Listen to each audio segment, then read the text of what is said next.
Olá, pessoal! Hoje nós vamos conhecer os principais aspectos da Revolução Francesa e entender o porquê ela foi um acontecimento tão importante para a história.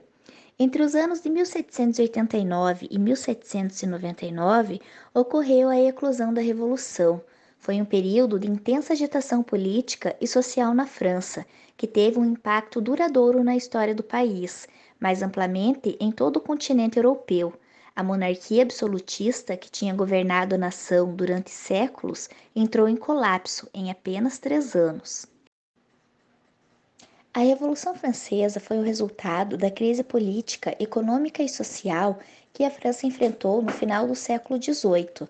Essa crise marcou o fim da monarquia absolutista que existia na França há séculos e da antiga ordem de privilégios que constituía o antigo regime francês. Nessa época, a França era governada por Luís XVI e a sociedade era dividida em classes sociais. As classes nessa época eram conhecidas como estados.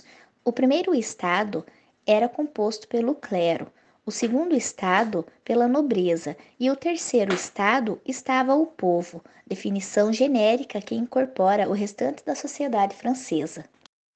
A sociedade francesa era marcada por uma desigualdade extrema, uma vez que a nobreza e o clero gozavam de privilégios, como a isenção de determinados tributos e o direito de cobrar impostos por suas terras. Já o terceiro estado era uma classe extremamente heterogênea, formada por grupos distintos, como a burguesia e o campesinato. Essa desigualdade social era a raiz da crise enfrentada pela França no século XVIII.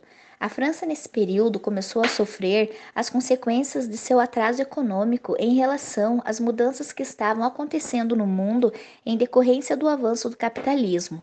As tentativas de reforma que haviam sido cogitadas na segunda metade do século XVIII fracassaram, porque a nobreza e o clero impunham forte resistência a qualquer medida que resultasse na perda de seus privilégios. Além do atraso em relação ao avanço do capitalismo, principalmente em comparação com a Inglaterra, havia também os gastos elevados e desnecessários do governo francês nessa época. Um grande exemplo foi o envolvimento da França na Revolução Americana, o que causou um grande impacto na economia francesa. O resultado foi uma grave crise econômica duríssima que impactou diretamente as relações sociais, pois a nobreza intensificou a exploração sobre o povo, principalmente sobre o campesinato e a classe média francesa.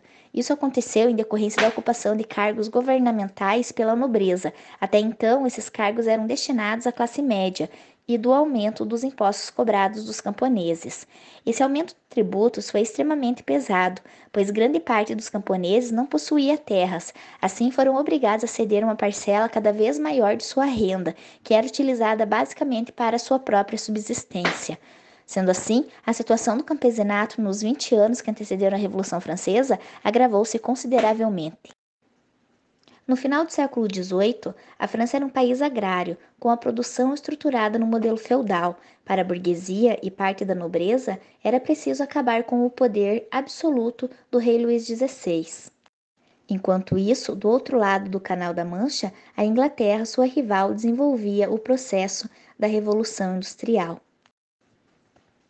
A burguesia francesa estava preocupada em desenvolver a indústria no país e tinha como objetivo destruir as barreiras que restringiam a liberdade de comércio internacional. Dessa forma, era necessário que a França adotasse, segundo a própria burguesia, o liberalismo econômico. A burguesia exigia também a garantia de seus direitos políticos, pois era ela quem sustentava o Estado, posto que o clero e a nobreza estavam livres de pagar impostos. Apesar de ser a classe social economicamente dominante, sua posição política e jurídica era limitada em relação ao primeiro e ao segundo estado, assim como o terceiro estado como um todo. Enquanto isso, durante as décadas de 1770 e 1780, a França passou por uma grande estiagem, o que gerou uma diminuição significativa das colheitas de trigo e de outros cereais, que eram a principal fonte de alimento dos camponeses. Essa crise, em conjunto com os sucessivos aumentos dos impostos, sofrido apenas pelos mais pobres, causou um estado de miséria entre os camponeses e trabalhadores das cidades. Houve muitas mortes por inanição e saqueamentos, além de conflitos nas ruas por comida. A crítica à situação econômica, às vésperas da Revolução de 1789, exigia reformas urgentes e gerava uma grave crise política. Ocorreu uma onda de falências, acompanhada de desempregos e queda de salários, arruinando o comércio nacional. As crises econômicas se juntaram às políticas, com a demissão de ministros que haviam convocado a nobreza e o clero para contribuírem no pagamento de impostos. Pressionados pela crise, o rei Luís XVI convoca os Estados Gerais, uma assembleia formada pelas três divisões da sociedade: o primeiro estado, composto pelo clero, o segundo estado, formado pela nobreza, e o terceiro estado, composto por todos aqueles que não pertenciam ao primeiro e nem ao segundo estado, no qual se destacava a burguesia. A Revolução Francesa pode ser dividida em três fases. A primeira fase seria a monarquia constitucional, de 1789 a 1792. A segunda fase seria o período do terror, de 1792 a 1793. E a terceira fase, que seria o diretório, de 1794 a 1799. No próximo vídeo, nós vamos conhecer as etapas da Revolução e a formação dos partidos políticos. Queridos alunos, bons estudos, aguardo vocês. Até a próxima!